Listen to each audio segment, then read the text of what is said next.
On appelle ça la protection biologique intégrée. Ça consiste à utiliser des insectes pour combattre les nuisibles ou les maladies qui abîment les productions des agriculteurs.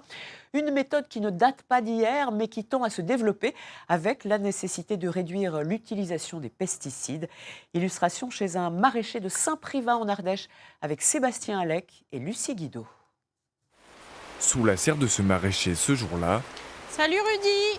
réception d'un drôle de colis, une petite boîte qui lui permettra de traiter toute sa serre de tomates. C'est Charlotte Delarbre, technico-commerciale en produits agricoles, qui lui apporte la solution. C'est des insectes qui vont s'installer sur la culture, qui font à peu près 6 mm. Donc ils vont se multiplier parce qu'on va les nourrir en fait régulièrement pour que justement ils se multiplient le plus possible. Ça ne mangera pas tout, mais ça peut manger plusieurs ravageurs qui sont vraiment très préjudiciables pour la culture. Sur une longueur de combien à peu près à chaque fois? Un mètre? Oui, c'est ça, Ouais. à peu près de 2-3 plants. Ces insectes, ce sont des macrolophus ou plus simplement des punaises myrides.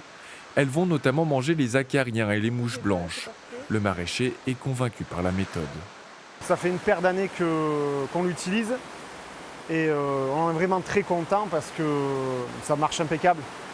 Et là sur la fraise, on avait énormément de pucerons et on les a mis la semaine dernière.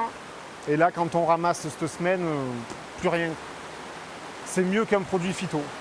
Cette technique fait partie de ce que l'on appelle la protection biologique intégrée.